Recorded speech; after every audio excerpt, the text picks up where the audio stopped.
안녕. 대한민국 제11대 12대 대통령 전두환 만 90세로 아직 살아 계시다는 거. 재임 기간은 1980년 9월부터 1988년 2월이야. 전두환이 대통령이 된 과정은 위에 카드를 걸어놨어. 전두환 대통령은 1980년 8월 27일 통일주체국민회의에서 당선되어 9월 1일 취임식이 진행되었어. 근데 11대 대통령 기간이 엄청 짧아. 한 5개월? 이유를 한번 봐볼게. 전두환 대통령이 당선된 후 10월 27일 새 헌법이 공포되었어. 간략한 내용은 이래. 1. 통일주체국민회의 폐지. 2. 임기 7년 대통령 단임제. 3. 국무총리 임명 시 국회의 동의 필요. 4. 대통령의 국회 해상권, 비상조치권, 헌법 개정안 발의권. 5. 국회는 국무총리와 국무위원에 대하여 개별적으로 해임 의결을 할 수 있었어. 대통령 중심제와 위원 내각제가 섞인 정부 형태였지만 여전히 권력은 대통령에게 집중되어 있었어. 새로운 헌법에 의해 1981년 2월 11일 대통령 선거인단 선출을 위한 선거가 실시되었어. 2월 25일 구성된 선거인단은 전두환을 제12대 대통령으로 선출했어. 3월 25일 제11대 국회의원 선거가 실시되어 국회가 구성되었어. 이렇게 제5공화국은 정식적으로 출범해. 바로 앞에 말했듯 1981년 2월 25일 제12대 대통령으로 당선된 전두환. 본격적으로 전두환 대통령 업적 정리를 시작해볼게. 첫 번째,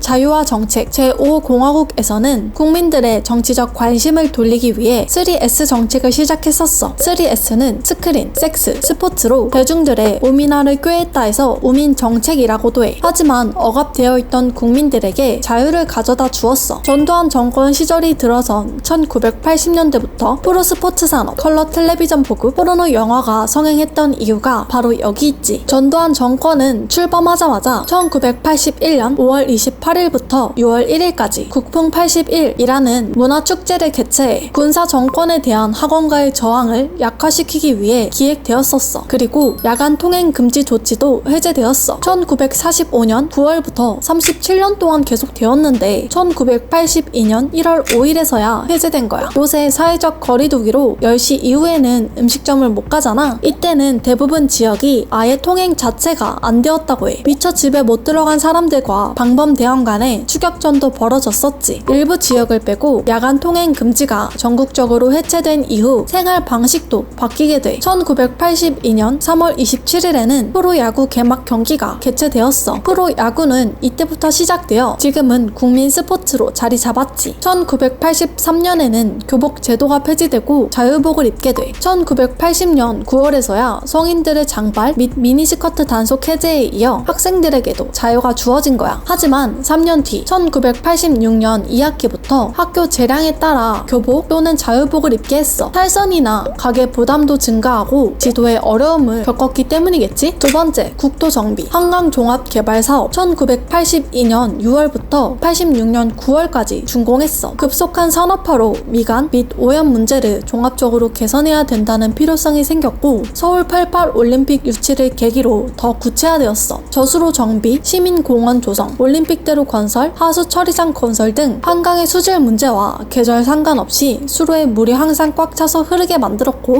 휴식의 공간이 되었으며 유람선도 다니게 되었어. 지하철 노선 추진. 서울 2호선은 1978년 3월에 착공해서 1984년 5월에 순환선의 전 구간이 완공되었어. 서울 3호선은 1980년 2월에 착공하여 1985년 7월에 구파발역에서 독립문역의 구간이 개통된 후 같은 해 10월 18일에 독립문역에서 양지역 구간이 개통되었어. 서울 4호선은 1980년 2월 29일에 착공하여 1985년 4월에 상계역에서 한성대 입구역 구간이 개통, 같은 해 10월에 한성대 입구역에서 사당역 구간이 완공되었어. 그리고 부산 지하철 1호선도 1981년에 건설 공사를 시작해서 1985년에 개통했어. 사실 지하철을 최초로 추진한 건 박정희 정부 시기였지만 그걸 이어받아 성공적으로 개통시켰고 수도권이 아닌 타 지방의 노선 개발을 국내 최초로 추진하기 시작한 것은 전두환 정부 때야. 세 번째, 주택 임대차 보호법. 국민의 주거 생활 안정 보장을 위해 1981년 처음 제정되었어. 보증금을 떼이는 일이 많아지자 입주, 전입신고, 확정 일자를 받아 보증금을 보호받을 수 있게끔 만든 거야. 법 이야기를 세세하게 하면 머리 아프니까 간단하게 말하면 사회적 약자에 위치한 세입자를 보호하고 주거생활 안정 안정을 위해 제정되었다는 점에서 큰 의의를 가져. 네 번째, 행복 추구권. 헌법 제10조. 모든 국민은 인간으로서의 존엄과 가치를 가지며 행복을 추구할 권리를 가진다 라고 규정하고 있어. 1980년 전두환 정권 시절 개정 헌법에 인간으로서의 존엄과 가치와 더불어 최초로 규정해서 현재까지 이어졌어. 행복 추구권은 자유권과 밀접하게 관련이 있어. 하지만 행복을 명확하게 규정하기에는 무리가 있지. 포괄적이면서 추상적이지만 개인의 가치를 중시한다는 점에서 큰 의의를 가져. 다섯 번째, 물가 안정. 80년대 경제 성장률은 마이너스 2.1%였었어. 소비자 물가 상승률은 28.7%에 달했지. 전두환 정부는 물가를 잡으려 했어. 결과는 성공적이었지. 82년에서 87년 연평균 물가 상승률은 3.5%로 물가 상승률을 2.3%까지 낮췄어. 어느 정도였냐면 라면 한 봉지 값이 100원에서 10원도 오르지 않았다고 해.